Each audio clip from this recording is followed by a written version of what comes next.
And we are live. Welcome into the Arena Productions Live for Tuesday, October 17th, Burley, 2023. Ooh. I'm your host, Expat, along with my co-host, Burley Burleman Gaming. Burley, how you doing, man?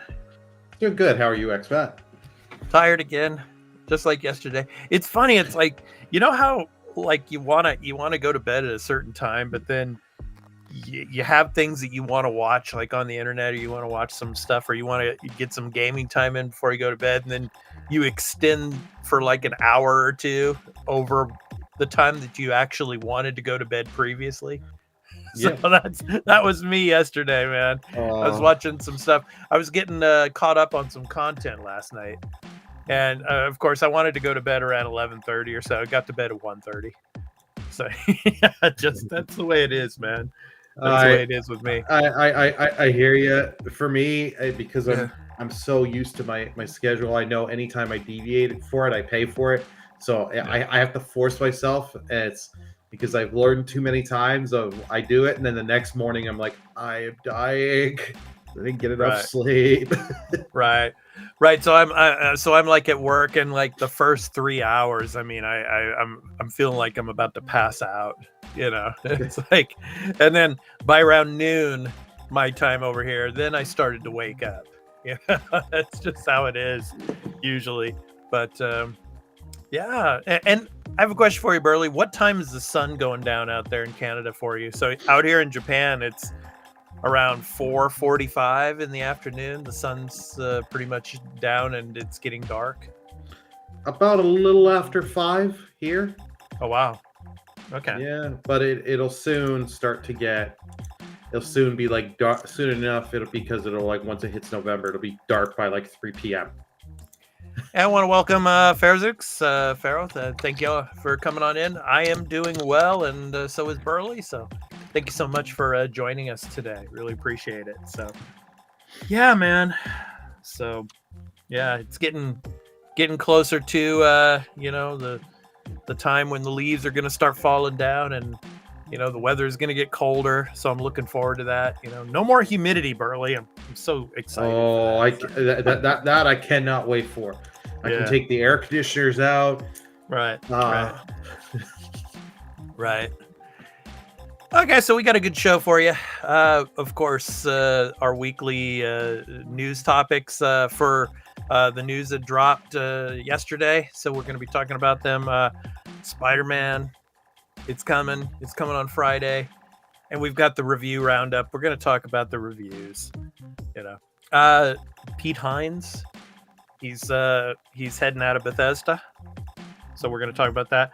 Like a Dragon Gaiden, some news on that. We're gonna run that by you as well. And in our entertainment section, there's a particular famous actor from the Daredevil series that decided to just say the hell with X, the hell with Twitter, I'm leaving. So we're gonna talk about that later. So let's get into the Pete Hines story first before we delve into Spider-Man, Burley. So Pete Hines, yeah, he's really big at Bethesda. He's leaving after like 24 years. So what do you got for us? Yeah, Pete, as you said, Pete Hines is leaving Bethesda after 24 years. With last month's launch of the long-awaited Starfield finally in the rearview mirror, Bethesda's head of publishing announced his departure on social media. I'm retiring and will begin an exciting new chapter of my life, exploring interests and passions, donating my time where I can, and taking more time to enjoy life, Hines said. This was not a decision I came to easily or quickly, but after an amazing career, culminating in an incredible launch of Starfield, it feels like time is right. Hines said he will continue to being part of Bethesda's community and thank fans he had met during his time with the company. He joined Bethesda in 1999, at the time when the company was primarily a PC game developer. One of his first major releases was Elder Scrolls 3 Morrowind, the first title in the series to be released on console. Yeah. So I think it's the perfect time for him to bail and get out. I mean, Starfield is a big hit, so why not do it now? I mean, and Yeah, you had all the leaks about, the current projects and what they're working on and all, but I mean, Bethesda was the big game that is out now, and that it's really, really popular. So I think he did his job. Well done. So it's time to go on and do something different. But I mean, to say retired, I just that's a weird word to say. I mean, he's not retired. He's going to be working on some project at some point. I'm taking an extended vacation. I'm leaving Bethesda, but I'm taking an extended vacation. Then I'm going to be working in some other capacity somewhere else. Well, I think he wants to be, for at least a year or two. He wants out. He wants out because I'm sure he was not a guy working a 40-hour work week. He was probably working 60 hours a week. And especially as the crunch for Starfield and all that, he's working 70, 80 hours. He's like, I'm burnt. I'm done. I want to spend time with my family. Just take it easy, relax. Right. Yeah. So who do you think? I was saying he's doing a Gary Newville and having a mini retirement, also known as a holiday. Yeah. So Burley, who do you think will take his place? That I have no idea, because I don't know a lot of the people named at Bethesda. So it'll be interesting to see who they get to fill up that role, because he's been doing it for so many years.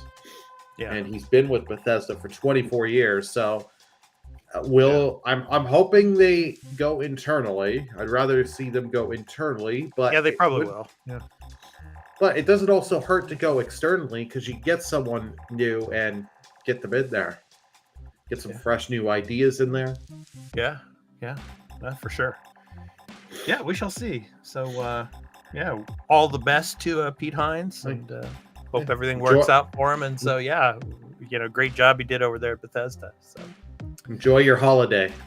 Exactly, your extended holiday. Enjoy it. Yeah, I'm sure he will, Burley. I'm sure. Sure he got a really nice payday when Starfield came out. So I'm sure when the reviews and all the sales number, the bonuses, Pharaoh, just don't steal anyone from Activision. They keep creating broken games. Well, Bobby Kotick's going to be available come January 1st. No one's going to want Bobby I'm just Kotick. kidding. There's no way Bobby Kotick's going to work for Bethesda. Well, Bobby Kotick ain't going to work anywhere, because no company, because he's not going to guy going from, I can't remember his salary and all that, but let's just say the number was 10 million. He's not going to go to another studio and they'll be like, at best, we're going to give you 150 grand a year. He ain't got to. He's got the lavish lifestyle, all that. Bobby Kotick is going to go on a tour, and he's going to talk about all his experiences working for Activision, the highs and the lows, and he's going to be on all the the TV circuit interview programs, and he's probably going to write a book about his time at Activision. And tried to save Blizzard. I tried to save everything, and the stuff with all the discrimination and everything. I was trying to prevent it all. Yeah, I mean, you'll see all of that come out. Yeah. So. Yeah. But no, it's not going to be that. So we shall see who it is that replaces Pete Hines over Bethesda. So, all right, Burley. Can he not just go into purgatory and not be heard again please? Yeah, that's the hope. But we'll have to see on Bobby Kotick on that. Yeah, there's always hope. Yeah. All right, Burley. So, Spider-Man 2. You're gonna play it come this Friday.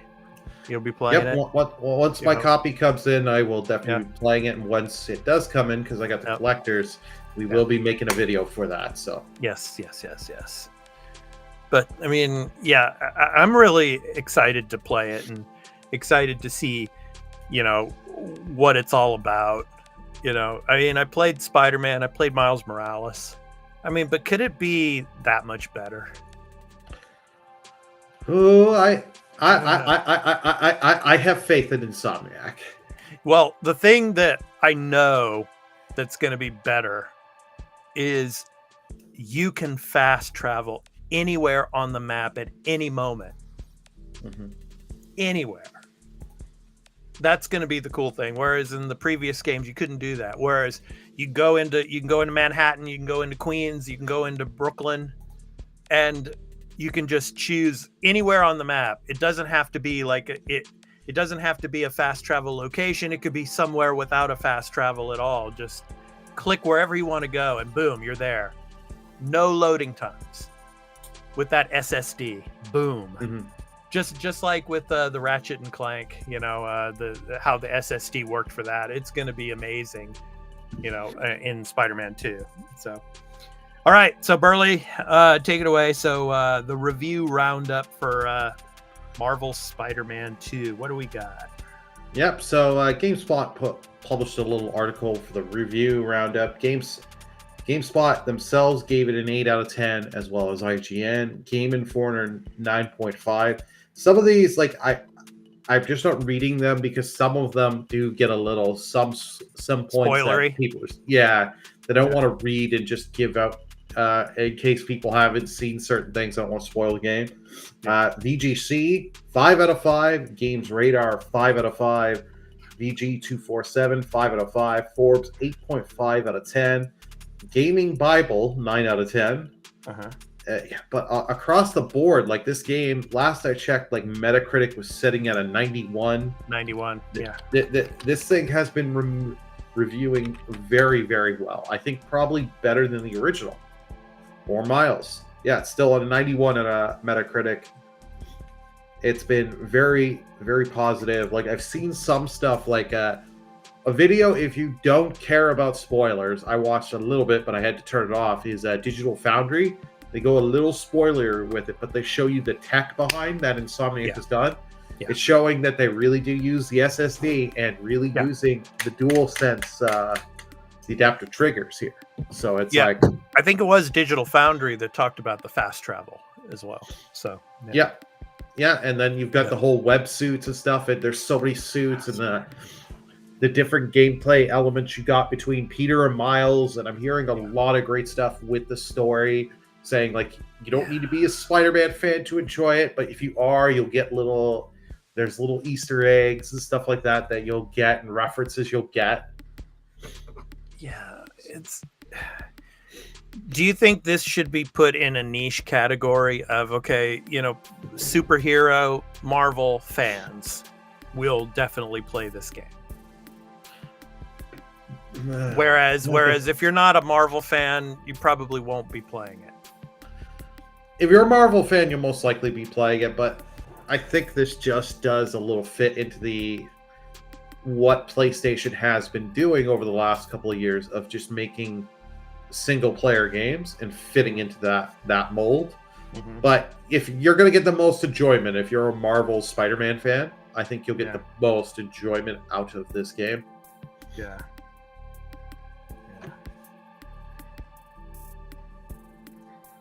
Yeah, I'm showing the trailer here for the Spider-Man, and of course Kraven is coming up here. But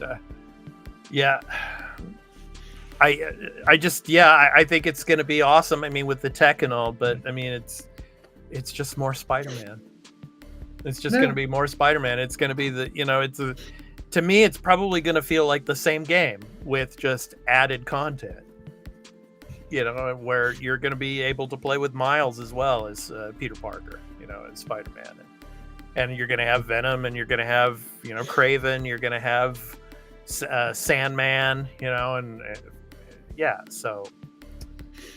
I think it's going to be, more of the same, but, just enhanced graphics and, like you said about the SSD and all and things like that, and probably some other battle, some other when it comes to combat gameplay, there'll probably be some different elements to that as well. So I get that. And Pharaoh saying I've avoided some of the games because it seems it could have done too many button combos that hurt.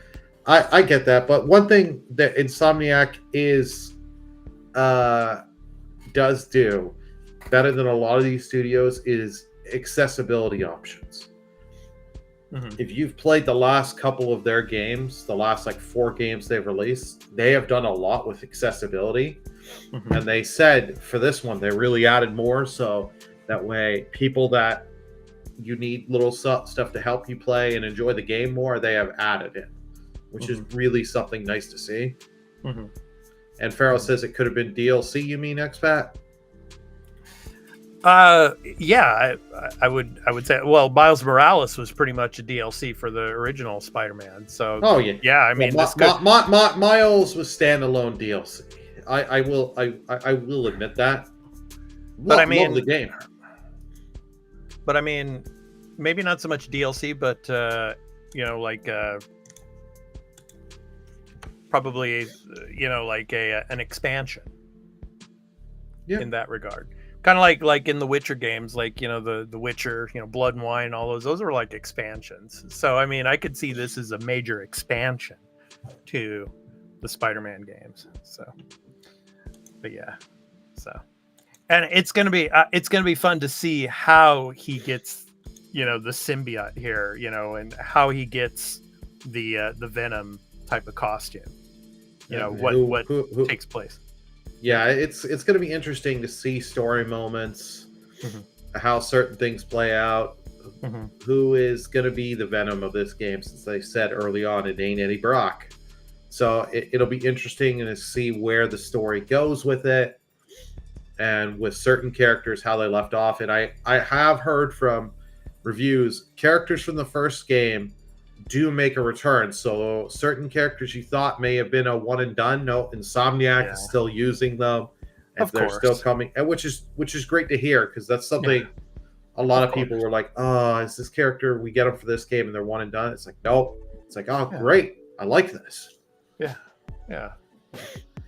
So yeah, how you can just like it shows here, just instantaneously switch between Peter and Miles, Spider-Man and Miles. So yeah. So so yeah, it's interesting how you have like on the internet, everybody's like all of the PlayStation fans now, they're saying, oh, this is better than Starfield now. I mean, Starfield's its own entity, Spider-Man's its own entity. I mean, they're two different games. They're two different games. I mean, so the only thing I could say you could kind of fairly compare is story, which but even then it's kind of hard. Which story did you find better? Yeah, I mean, like if you're into comics and if you're into Spider-Man, if you're into Marvel, you're going to love this game. This is probably going to be your game of the year, But if you're into for Starfield, if you're into space exploration and, into exploring and all, then that's going to be your game of the year. I mean, it's just, just because it's got a Metacritic score of 91, doesn't mean it's better than any other game. Like Starfield or whatever. So. Yeah. Well, and then on the same side with the Xbox fans, I mean, it's like, Starfield, well, it's like we said, it's just a completely different type of game. And it's just all the hyperbole, it's just, it gets kind of dumbfounding sometimes. So. Oh, I know. Fanboys get annoying. On all sides. Yeah, it's just, I mean, just applaud Insomniac for coming out with an amazing game. Applaud Bethesda for coming out with another amazing game. Yeah, and it's games are games. Whether you play on a certain platform or not doesn't matter. All right, so. But yeah, I'm looking forward to what you say, Burley, when you start playing this, to see if these scores are justified or not in your mind. I'm really interested to hear what you have to say. So. Oh yeah, no, I trust me. I will give you my thoughts, my opinions when I do play it. We will be doing an extra take for this game and Mario Wonder, which both come out the same day. So. You will have to give us a little time for me to get the footage and play the games a bit. Right. Get my takes. Forward to that. Looking forward to that, man. All right, so let's go ahead and move on. So in November, Burley, we're getting Ryuga Gotoku game, Gaiden, the man who erased his name. That's funny. Yeah, so Gaiden's coming, but it's interesting. So it's coming to Game Pass day one.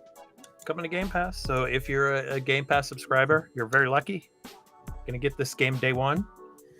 And it's the traditional fighting style, kind of like the previous Yakuza games and the Judgment games. So you're gonna have the traditional fighting style, which I like more. Sorry, Carl. Sorry, all you turn-based people out there. Yeah, you know who I'm talking about. I mean, yeah. I don't mind turn-based, but I like the traditional combat style better in this. But yeah, Gaiden, Japanese audio only at launch. So you'll have the English subtitles, but you will not have English dubbing in the release. So the article here, I will put up the article. So this is from Games Radar. So basically, there's going to be a patch that's going to come out after release that will have the English dubbing. But until that comes out, you're going to have to play the game in the original Japanese voice. But you'll have English subtitles. But honestly, I think you should play it in Japanese and have the English subtitles running. That's what I recommended to Burley when he played Judgment for the first time. And I think he really enjoyed it that way because you could hear the original Japanese actors' voices. So, yeah, it's interesting. I mean, a lot of the previous Yakuza games didn't have, the dubbing, for the longest time. So you're going to get lucky to when the patch comes out, you're going to be able to get the English dubbing. But in the beginning, you'll have to play with the original Japanese voice acting and have English subtitles. Burley, your thoughts?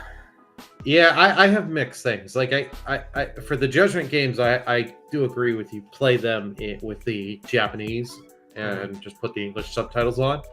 But my thing is, because this is the bridge game between 7 and 8 to set you up for Yakuza 8. Yakuza 7 came with English day one. Why isn't this one? Like, I'm sorry. Delay the game a bit if you have to. It makes no sense to me that this can't. They just didn't put English in for this. Like, I know this is a spin-off, like a spin-off, but it's part of the main timeline as well. So it's just like a weird thing. Like, I know for the spin-offs, a lot of them they don't do English dub. It's Japanese, that you get what you get. But since this game is supposed to be a link and be what you need to play before Yakuza 8, it's like, why aren't what's the problem with getting English for this one? I'll tell you what. It's the translations, Burley. It takes time to get accurate translations of the Japanese. And it takes a lot longer to do that. So that's why it's going to take time. And that's probably, they want to get this game out. It's ready. So they can get it out and then they'll have a patch for it. So, yeah, I mean, translating takes time, man. Oh, I know. You want to have the accurate translations and all. And then have the English voice actors to dub. So yeah. I think why. Yeah. Go ahead. I was gonna say, I agree. I know this takes a lot of time in translating. Don't get me wrong, but you think for a project and how successful Yakuza has been over the last couple of years, because it's really been growing, you'd think they would start translation quite early on in development to have this ready. But I guess for this title, they just I don't think it's going to be too long. I mean, I think there's going to be a patch within a month. and you're going to be able to play it, with the English dubbing. I don't think it's going to take that long. If it's going to be a month, let's say, delay the game a month. It's just my own opinion. Mm. Yeah. Coming from obviously I can understand your feelings on this. I have a completely different feeling because of where I am, and of course I'm fluent in Japanese, so I don't need the English to play this game. So, but I can understand for those that don't speak Japanese and and do want to have the English dubbing. You want to have it day one, but I don't think you're going to have to wait too long. So yeah, it'll be interesting. Looking forward to it, and So, and Kiryu, of course. So it'll be interesting to see what happens with him in this game. And I think what happens in this game will kind of roll into Ryuga Gotoku 8. So, because he is also in that game as well with, Ichiban Kasuga. Ichiban's better saying it. Well, that's his name though, Ichiban Kasuga. No, I meant like Ichiban is better than Kiryu. Okay, whatever. Yeah. I know I'm in the minority on that. Whatever. Yeah. So anyway, yeah. So finishing up there with Kiryu crying. So yeah. But anyway, so yeah. So Gaiden coming out soon, and it's coming to Game Pass day one. So really excited for that. I'm gonna be playing that day one for sure. So yeah. All right. So next up, let's talk about our entertainment section of the show. So Vincent D'Onofrio, he's decided, man, he's exiting X or Twitter, yes, amid issues with Disney Plus reboot. So I'm gonna go ahead and show you the article here. So for all of you video viewers here from the Direct, and I'm gonna go ahead and read a little bit of it for you. So one of the stars of the upcoming Daredevil reboot on Disney Plus, Daredevil Born Again, took a surprising leave from his X, formerly Twitter page, on social media. Fans were shocked to learn about the issues Daredevil Born Again is facing, with the show's writing team being fired after the writers' strike, as Marvel Studios looks to rework the series from the ground up, despite having already spent several months in production before the Hollywood halt began. Following that report, series star and Kingpin actor Vincent D'Onofrio made it clear that the cast and crew are, quote, going to bring forward the best series they can, end quote, expressing his faith in the Marvel team to do Daredevil the right way. So Daredevil the right way, which means doing it the Netflix way. I mean, it was amazing on Netflix. Don't break, don't fix what's not broken, when it came to that series on Netflix. So re-get those writers. Yeah, exactly. Track down those writers. Yeah, exactly. Pharaoh, which means not doing it the Ben Affleck way. Oh God. Yes, that you had to bring up. That was pretty bad, man. That was pretty bad. Yeah. So anyway, let me go ahead and continue here. Daredevil Born Again star Vincent D'Onofrio, sharing with his fans that he's going to leave very soon. He noted that he's been thinking about his decision for some time, sending love to his 485,000 followers. Quote, "So everyone, I'm going to leave X. I'm going to leave very soon. To my amazing and loyal followers, I have been contemplating this for a long while. Today is the day. I leave you for now with much love to you all." He also noted that he's debating leaving Instagram as well, hinting that he might come back someday with, quote, a brand new account, end quote, should he feel like returning. Quote, "Don't think I'm going to be spending any time on any platform. Feeling like leaving Instagram today as well. I'll come back soon or maybe later. I don't know. Maybe with a brand new account," end quote. He closed off his message with a short poem that he wrote previously, hoping to send his fans off with a message of encouragement. Quote, "I write this once. Time stops when I'm with you. Airplanes halt in the sky. The three children still, hands raised to a ball stuck hanging in the air.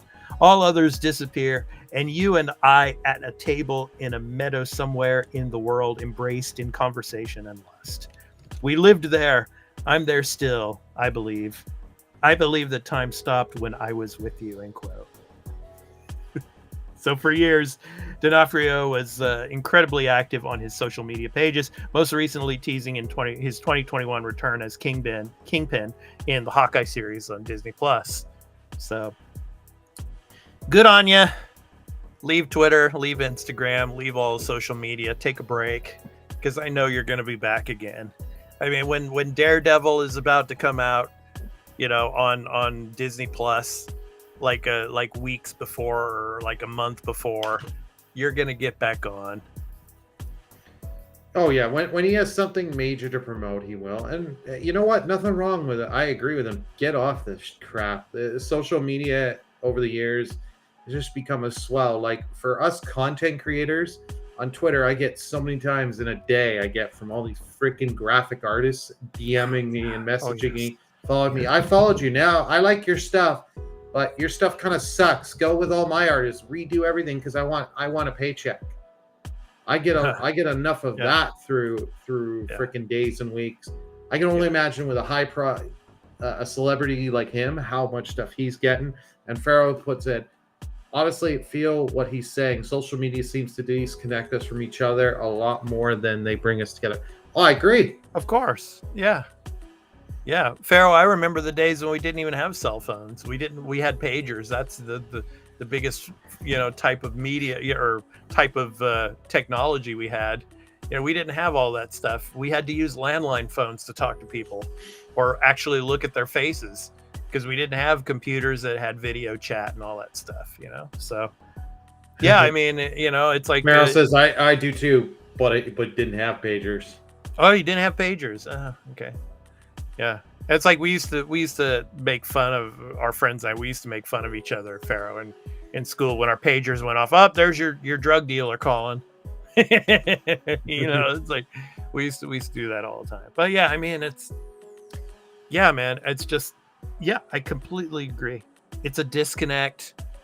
You have people now that are so introverted that they won't even speak to people now. I mean, even on like social media and stuff, they have like a fake image of some other person, not themselves, Well, and not only that is social media has given the rise of people. I can do things and be this way and there's no consequences. Whereas in real life, if you said to say some of the stuff you say that to someone's face, there were consequences. Exactly. You learned. No consequences anymore. If I'm going to be a piece of shit, there's consequences with it.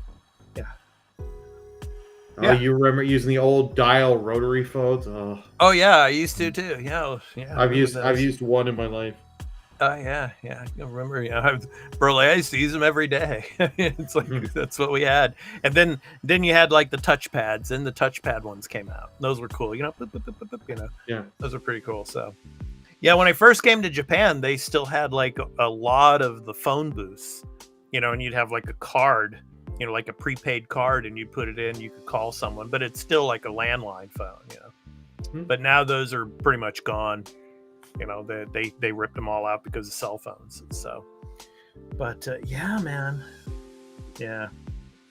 Yeah, just social media, man. I mean, like I said, I'm not the biggest person on Twitter X anymore. I mean, the only time I really post anything now is when it comes to the content. Mm-hmm. I don't post anything about myself usually. I don't put pictures up of myself, taking photos in the mirror or anything like that. I just, it's about the content and hey, we're going live or, this is what we put up on the channel. I mean, and that's pretty much what I want to use it for. So if we get a lot of views and a lot of follows or whatever, fine. If not, then that's fine too. But don't make a big deal out of it. So, right. So Burley, go ahead, man. Yep. I was gonna say for me, social media, I only use it for content creation. I've never been the guy of sit and post all this crap on all these platforms of, here, let me take a selfie, 19 million selfies in front of mirrors. I can't be bothered to do that stuff. Well, it's like there's guys like, like content creators we know that they're putting up like 20 tweets an hour, man. I mean, it's like where do you work? Do you have a job? I mean, yeah, I know some of the content creators are making enough money. They don't need a 9-to-5 job. They don't have a day job either. And they're posting stuff. But I mean, there's some people out there that I know they don't make enough money to leave their 9-to-5 job, but they're still like posting like 20 tweets an hour. It's like, what are you doing? What are you doing? Yeah. So, but anyway, that's another story altogether. But Vincent D'Onofrio, bless him. I mean, he'll probably be back on social media, like we said. Probably close to the time Daredevil releases. But yeah, I mean, yeah, good on him for leaving now. So, and yeah, I'm really looking forward to that Daredevil series when it comes out. Hopefully next year.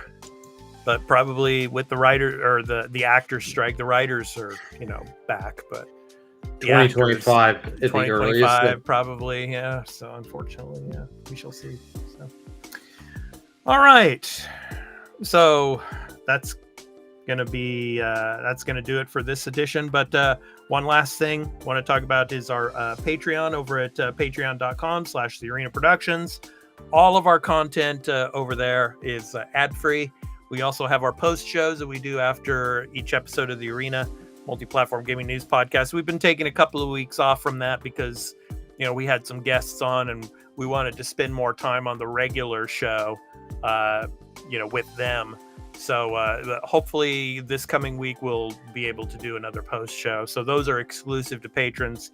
And then our extra takes, where Burley and I do like gameplay reviews and we do some interviews with developers. Those go up in early access, 2 days early access to our Patreon before going to free feeds. So yeah, check it out. We have a 7-day free trial, no strings attached for all of our tiers, over on patreon.com/TheArenaProductions. Productions. So check it out. So good stuff, man. All right. Burley, you're so quiet. You're like staring. You're like staring at your cell phone screen there, just wanting to put out a tweet. It looks like you have any last words for us? No, it's not wanting to put out a tweet or nothing. No. I just don't. I'm trying to. I know. I just don't want to talk over anyone. Dr. Soda, darn, I just got here. Got to come earlier. Thanks, guys. Great stuff. No problem, Dr. Soda. It's all good. Yeah, no problem, man. You can. Remember, this is a video up here, so you don't have to watch it live necessarily. You can watch the video after. Video on demand. Yeah, and Pharaoh says, I'm looking forward to Daredevil 2 and Ahsoka 2. Yep. As are we. Yep. Just one little programming note. Thursday, I unfortunately can't do the show, so we won't be doing. Yeah, we will be off on Thursday. Yeah. So.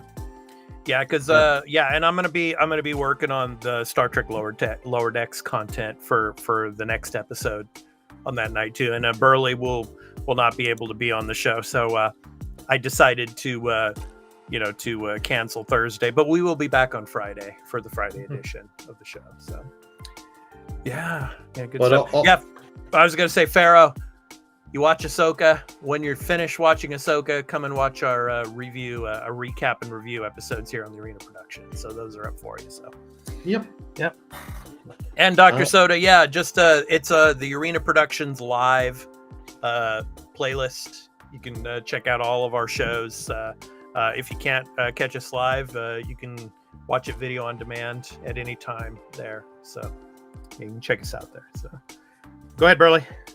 Yeah, and we also do have here on YouTube, we have the membership you can join on here, which does support the content as well as giving you emoticons you can use here and exclusive member-only posts and all that you get access to, as well as we do have Super Chat and Super Thanks. Super Chat, those messages get read with priority, and we thank you as it does help support, as well as Super Thanks on the videos. It's just ways to help us support the content we create.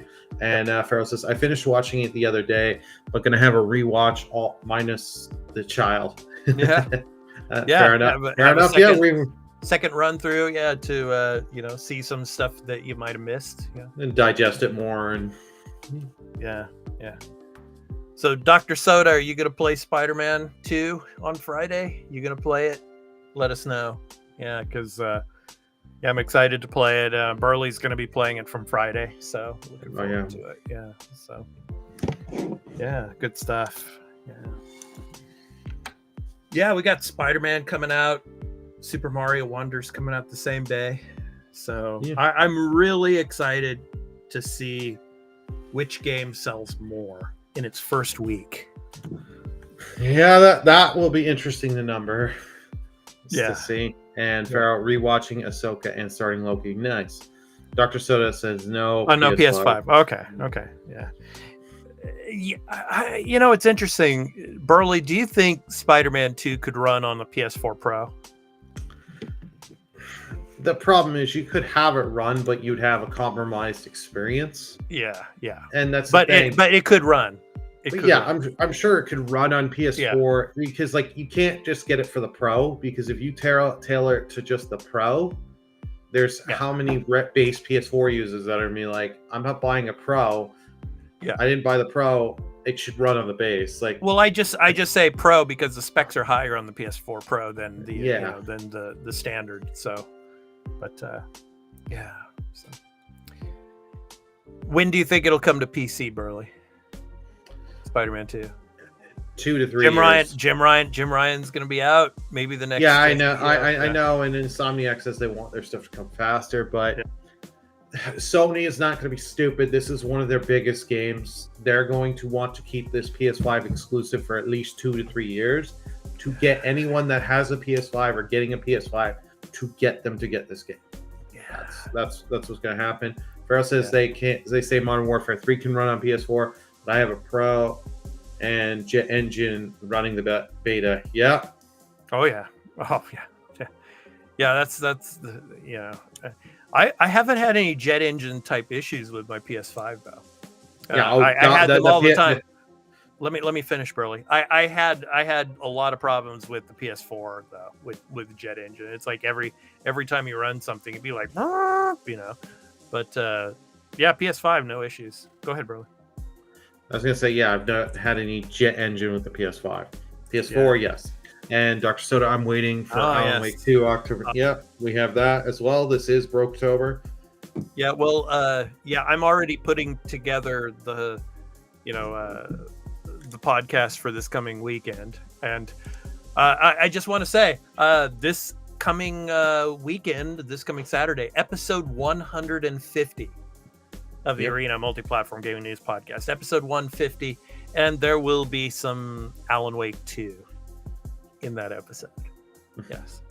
So I'm excited for Alan Wake 2, man. I'm a big Alan Wake fan, and I loved Control as well. So I'm really looking forward to it.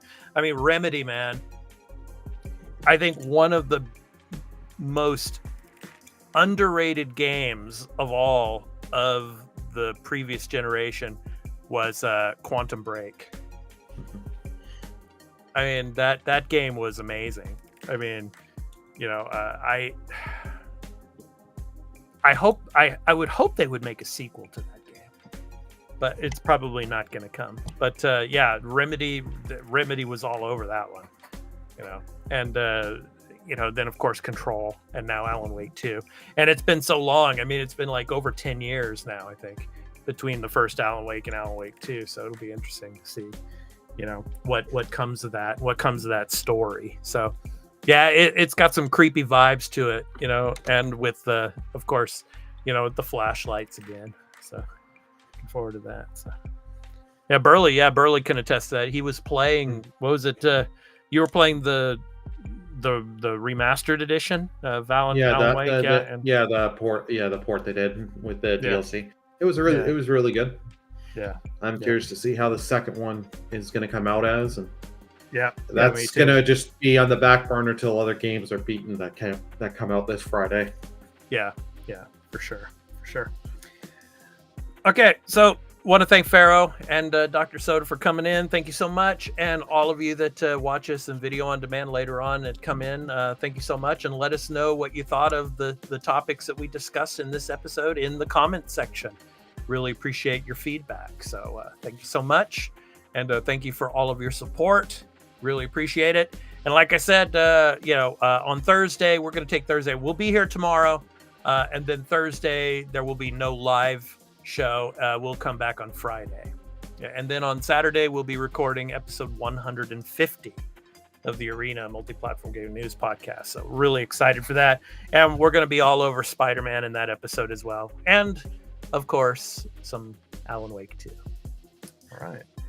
Okay, so I've been your host, X-Pat, along with my co-host, Burleyman Gaming. We hope to catch you tomorrow in the Wednesday edition of the Arena Productions Live.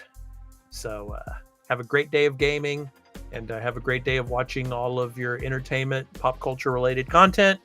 We hope to catch you tomorrow. So take care, everyone. Peace out. Bye, everyone.